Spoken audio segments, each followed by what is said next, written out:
What's going on, Giants fans? I'm back here with another video as the New York Football Giants have just wrapped up day 2 of OTAs as we make our way through phase 3 of the New York Football Giants off-season program.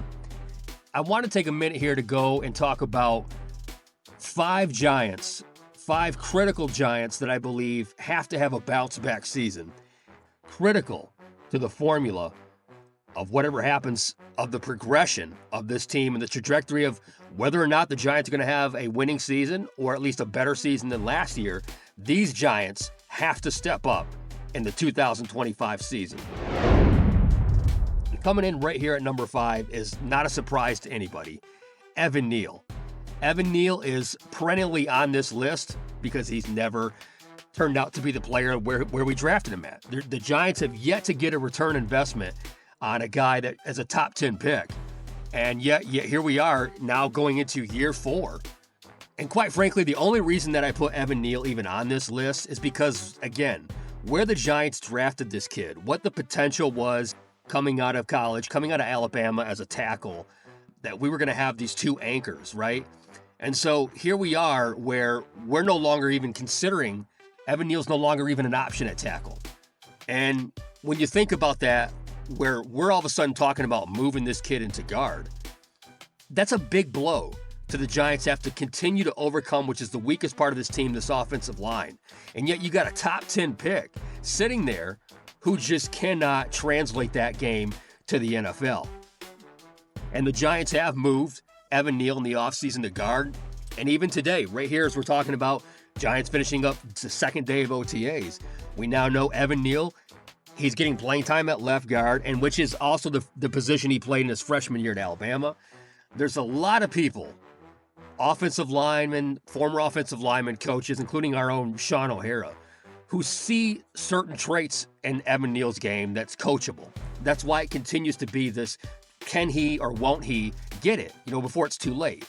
This is it. This is it. And it's not just for him.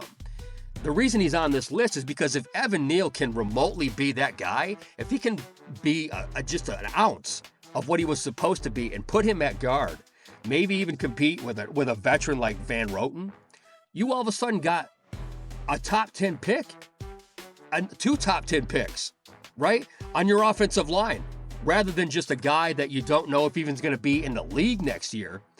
Because I don't want to harp on him. I don't want to, all the footage is out there. But in my years of doing this, I've had to look at a lot of game film. He has been a guy that when he swings and misses, it's one of the widest misses you'll ever see. So Evan Neal, the whole saga of him, whether or not he's going to be that other anchor on the other side of Thomas, it's not going to happen. He's not going to play tackle. He's either going to be in this league and be a giant as a guard. And hopefully this is the year he gets it. He's got a new stance. He's got a new attitude. The Giants seem confident that they can coach this out of him. And so for me, he has to be on this list of Giants. If he has the ability to step up, it's going to make that entire offensive line a lot better. And not only the offensive line, of course, but the offense. You got multiple running backs now coming out of that backfield. You got weapons on that offensive side of the ball. So we need Evan Neal. I'm rooting for Evan Neal to get his shit together. Maybe you weren't born to be tackle, but I need you to be made to play guard right here for the New York Football Giants. So Evan Neal, number 5 on my list of Giants that must step up in the 2025 season. Now, Kavon Tibido comes in here at number 4 on my list, and it's not necessarily due to play. I'm one of these guys that I believe Kavon Tibido he gets a lot of flack from the Giants fans and media sometimes as well. And although last year was a down year for Tibido, he had missed 5 games, but the drop-off was there. 11.5 sacks the year prior, 5.5 last year, and just really the whole pass rush suffered. Yes, Dexter Lawrence wasn't there, and once he's out, obviously changes the entire dynamic of that entire pass rush. But Kavon Tibido is going to be, again, similar to Evan Neal, same draft class, a guy that's drafted that high. Maybe not be a generational pass rusher like Abdul Carter, but the reason he's on this list is because, to me, with Abdul Carter now, the Giants, you got Kavon Tibido, you got Carter, and you have Brian Burns. You got the ability to not necessarily have the NASCAR package that we had prior in our Super Bowl seasons, but you have these ends that are going to be used all over the field. And if Kavon Tibido can be that 11.5 sack guy, if he can be that guy that he was just 2 years ago prior to the injuries, which I believe he is, and this is not why I'm putting him on here because a lack of effort or a lack of play. It's just a reminder, he is a critical piece to this pass rush, especially now when you have Burns and when you have Carter on the field. You get Kavon Tibido on the field, the Giants are going to come up, Bowen's going to come up with using packages where we get these guys on the field at the same time. And I'm a big believer in Kavon Tibido. I was in college. I like what he's done in the NFL. I see a lot of potential there. And I see all of these guys, this pass rush being able to totally feed off one another and potentially just have career years. These guys, I mean, you can only block so many guys. You can only maintain so much. If the ability to stay healthy and the effort is there, I believe he is actually the key piece to that entire pass rush. That's how much of a fan and a belief that I have in Kavon Tibido. He's coming into this season right now. I don't know if anybody's seen the workout videos for the Giants. Best shape of his life. He's got the message. He understands the assignment. And that's what makes me confident that going forward, he's the ability and that glue up front. With Kavon Tibido having a similar year to, if he get double-digit sacks, unbelievable season for that defense. You can feel it. The pressure's going to be there. But to me, I expect Burns to be Burns. I don't know what to expect out of Abdul Carter, but I believe Abdul Carter is a phenom, so I don't worry about him. It's Kavon Tibido, the glue up front. If he can build off that player that he was when he was healthy, the Giants are going to be in excellent condition up front, and it runs through number 5, Kavon Tibido, who comes in at number 4 on my list of critical Giants. Number 3 on this list might be a surprise to some fans, but Graham Gano checks in at number 3 here on my list of critical Giants. And look, I'm a fan of Graham Gano. The reality is, for the last 2 years, the injuries are starting to pile up. 38 years old coming into this season, and a guy that only played in 10 games last year, missed the entire second half of the season in 2023. So to me, you're seeing a 38-year-old kicker who now has not been able to finish back-to-back seasons due to injuries. And they're different injuries. Last year in 23, he had the knee injury. And so to me, it's getting to the point where when he's not there, it's a major, when the Giants offense has been so stale and struggling and we're relying on field goals, that is a problem. Because if you don't have a guy like Graham Gano, who can usually be pretty money in the 50 yards, and he's got a cannon. But when he's not there and we can't rely on him, especially when you get hurt, early on in the season, but going down again in the second half. So it's been an unfortunate thing for the last 2 years, especially because the Giants just don't have the type of offense to sustain drives, to score a lot of points. So you've been heavily relying on your kicker. And your kicker has not been able to get on the field. Has not been able to stay on the field. I don't know what the Giants are going to do. There's a lot of rumors that he could be a June 1st cut. He may not even be on the roster come this fall. I don't know.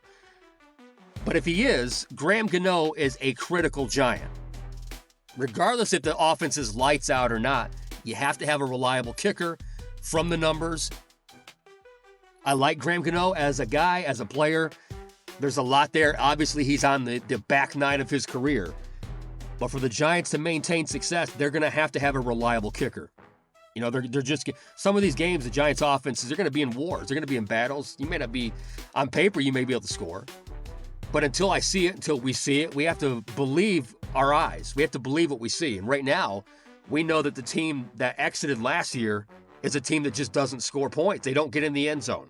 So you're going to be relying potentially on your kicker.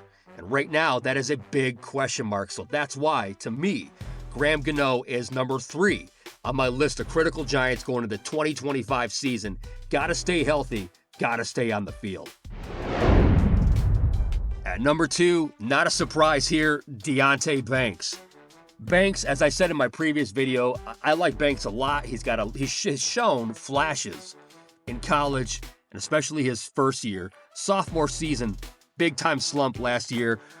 You got to have more consistency from a first-round pick. And Banks has shown that. That's his biggest flaw to me, is that there's just not a lot of consistency there. When he's on, right? He's that kind of press corner that I like. I love the aggressiveness play from him, but the consistency is key. And last year, this guy was benched. We remember the Steeler game where he was benched. A lot of stories out there. Was he even given 100% effort?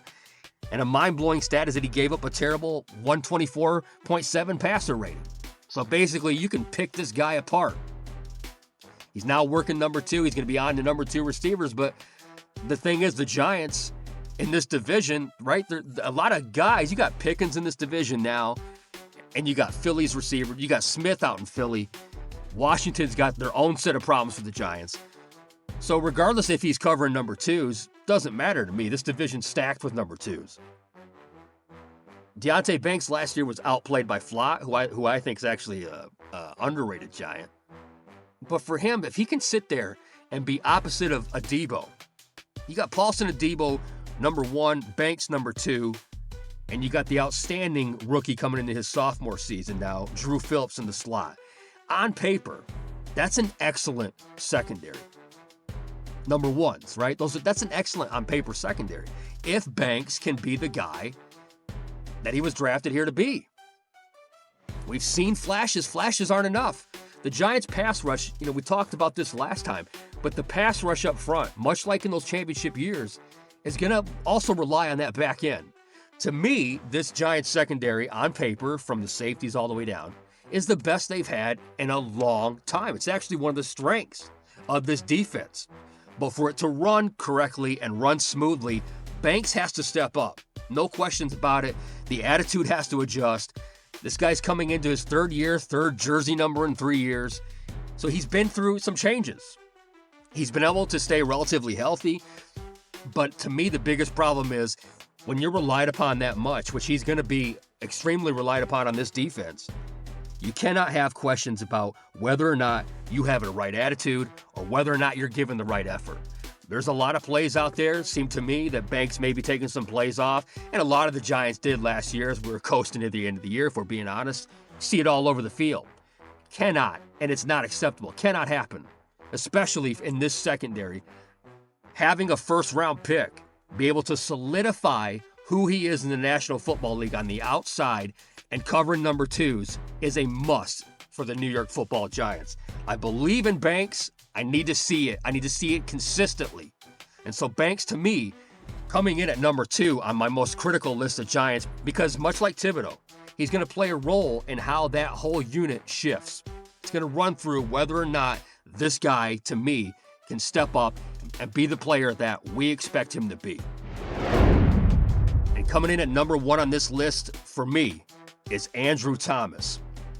Now, first and foremost, this is not a knock on Andrew Thomas. I think he's probably one of the top 3, top 5 Giants on this entire roster, okay?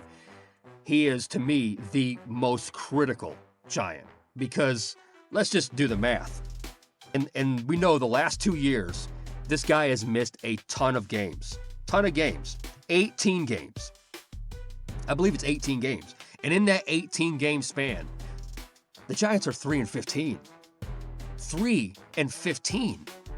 When your starting tackle goes out, when your blind side is left wide open, it doesn't matter if it was Daniel Jones, Drew Lock, Tommy DeVito back there, they're getting crushed. They're getting killed because your tackle's gone.